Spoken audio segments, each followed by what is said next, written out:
Hai travelers, balik lagi nih sama kita yang bakal bagiin informasi menarik tentang tempat wisata di Indonesia. Nah, kali ini kita bakal ajak kalian untuk mengunjungi satu tempat wisata yang terkenal banget di kota Bogor.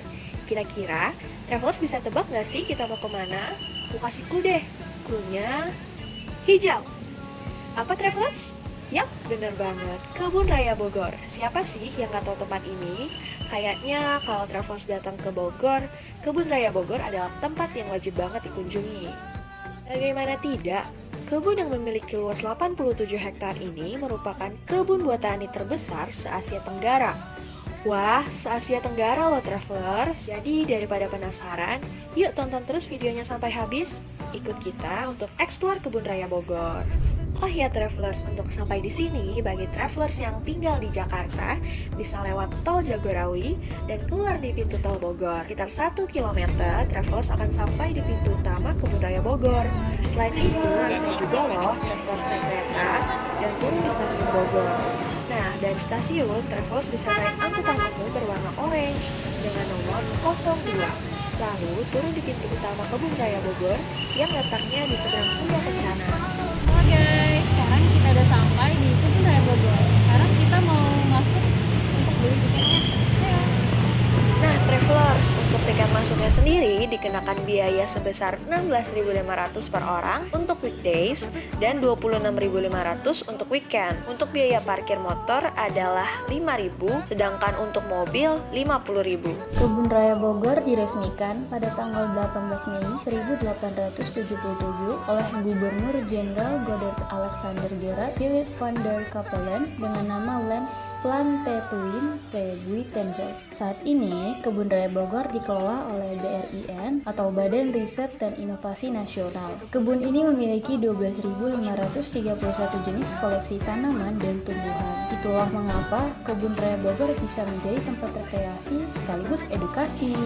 Nah, travelers, setelah masuk, kita akan langsung menjumpai peta besar dari Kebun Raya Bogor. Dari sini, kita bisa mengetahui spot-spot apa saja sih yang ada di Kebun Raya Bogor. Gak jauh dari peta besar, kita akan melihat salah satu monumen bersejarah di Kebun Raya Bogor, yaitu Monumen Lady Raffles. Monumen ini merupakan tugu peringatan yang didirikan oleh Letnan Gubernur Sir Thomas Stamford Raffles, seorang gubernur Jenderal Hindia Belanda terbesar yang menempati Istana Bogor pada awal 1800-an. Memiliki inisiatif membuat sebuah botani di sekitar halaman Istana Bogor yang sekarang menjadi Kebun Raya Bogor. Monumen ini disebut untuk mengenang istrinya yang meninggal pada 20 November 1814 akibat penyakit menular malaria.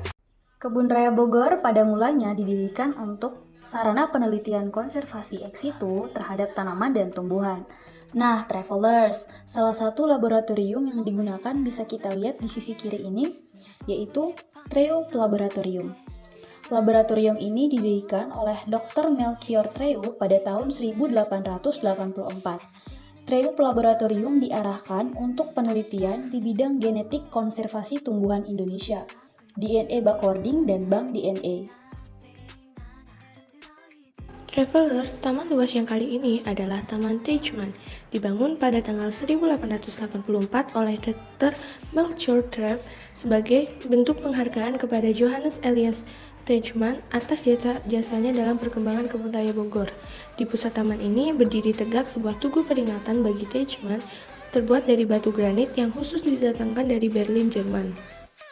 Nah, maju sedikit ke sisi kiri, kita akan memasuki kawasan Taman Bambu. Taman Bambu merupakan taman koleksi yang berisikan berbagai macam jenis bambu. Salah satunya yang hidup di taman ini adalah Taman Bambu Dendrocalamus giganteus Munro dan Dendrocalamus asper. Dendrocalamus giganteus Munro merupakan jenis tanaman bambu raksasa yang tersebar di kawasan Asia Timur hingga Asia Tenggara. Bambu raksasa inilah yang biasa digunakan oleh masyarakat Indonesia sebagai salah satu material konstruksi bangunan. Travelers, tahu nggak sih ada yang unik loh saat angin kencang menyebabkan batang bambu? Tiupan angin kencang membuat batang bambu saling bergesekan dan menimbulkan suara seperti yang kita dengar sekarang loh. Travelers, di dalam kawasan Taman Bambu terdapat makam-makam Belanda. Pemakaman Belanda ini merupakan makam tokoh yang berjasa bagi Kebun Raya Bogor dan tokoh penting bagi Hindia Belanda. Di area ini terdapat 42 nisan, 38 nisan teridentifikasi, sedangkan 4 nisan tidak memiliki identitas. Bentuk nisannya bermacam-macam dan unik loh, ada yang berbentuk tugu, rumah, balok vertikal, dan balok horizontal. Di antaranya adalah makam DJ D.E.E. Ernest. Beliau adalah seorang gubernur jenderal yang menjabat tahun 1836 sampai 1840. Iya, travelers. Yang menarik dari kunjungan ke Kebun Raya Bogor itu, kita bisa melihat dengan jelas loh bangunan Istana Bogor yang merupakan salah satu dari 6 istana Presiden Republik Indonesia yang sekarang ditinggali oleh Presiden kita loh.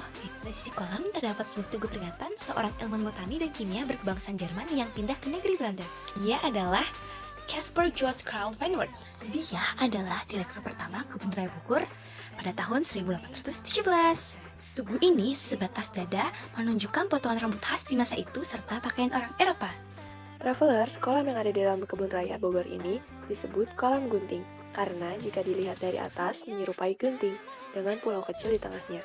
Kolam ini berfungsi sebagai area ekosistem tanaman air dengan berbagai jenis populasi ikan air tawar di dalamnya. Keindahan kolam gunting berasal dari ratusan teratai dari berbagai jenis yang hidup di sana. Namun, sayangnya pada saat kami ke sana, hanya sebagian sisi kolam yang teratainya sedang berbunga. Nah, travelers, ini adalah pohon leci atau Lychee chinensis, salah satu dari 600 koleksi tertua di Kebun Raya Bogor yang ditanam pada tahun 1823 di bawah kepemimpinan C.L. Blume. Pohon leci ini adalah salah satu jenis buah dari genus Lychee. Buah ini umumnya tumbuh di berbagai negara seperti Cina, India, Madagaskar, dan Indonesia loh. Sayangnya, pohon berumur 194 tahun ini tumbang pada tahun 2017 dan hanya menyisakan batang dan akarnya saja. Nah, masuk ke bagian taman indah dan luas yang bernama Taman Sujanakasan. Dibangun pada tanggal 18 Mei 1985 sebagai penghargaan terhadap Sujanakasan, yaitu salah satu seorang kurator di Kebun Raya Bogor pada tahun 1949 sampai dengan 1959 yang kemudian menjadi orang pertama Indonesia yang menjabat sebagai Direktur Kebun Raya Bogor, yaitu pada tahun 1959. Travelers, sekarang kita memasuki kawasan Gria Anggrek, kawasan yang sempat tutup pada saat pandemi COVID-19. Gria Anggrek dibangun untuk memperingati 205 tahun berdirinya Kebun Raya Bogor. Objek wisata ini memiliki berbagai macam jenis tanaman anggrek yang berada di dalam ruangan berukuran 10 x 3 meter persegi disertai air mancur setinggi 2 meter. Temperatur suhu di ruangan diatur dan dijaga agar bibit tanaman anggrek dapat tumbuh dan berkembang dengan baik. Travelers, tidak hanya tanaman-tanaman tadi saja loh yang ada di Kebun Raya Bogor.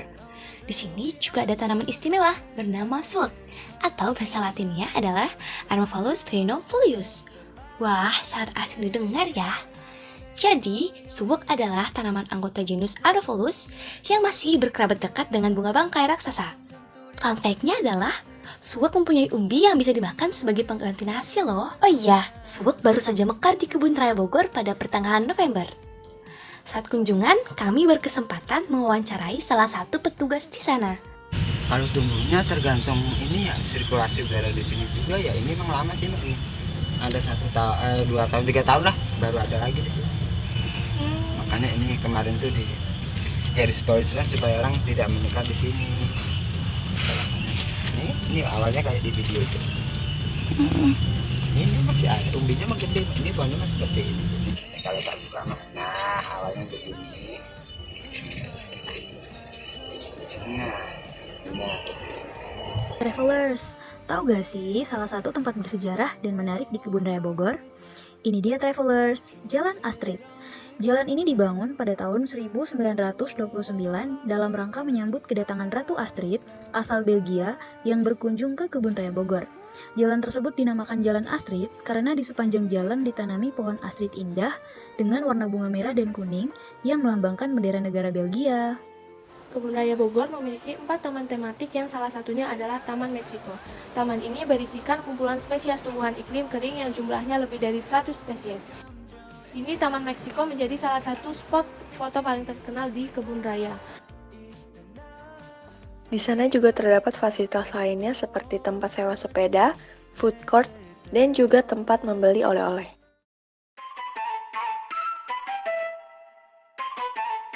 Travelers, jadi gimana menurut kalian? Seru dan menarik bukan berkunjung ke Kebun Raya Bogor?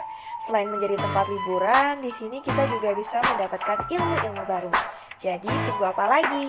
Yuk ajak kerabat-kerabat kalian untuk datang ke Kebun Raya Bogor untuk merasakan pengalaman yang sangat mengesankan. Sampai jumpa di video-video lain Travelers. Bye-bye.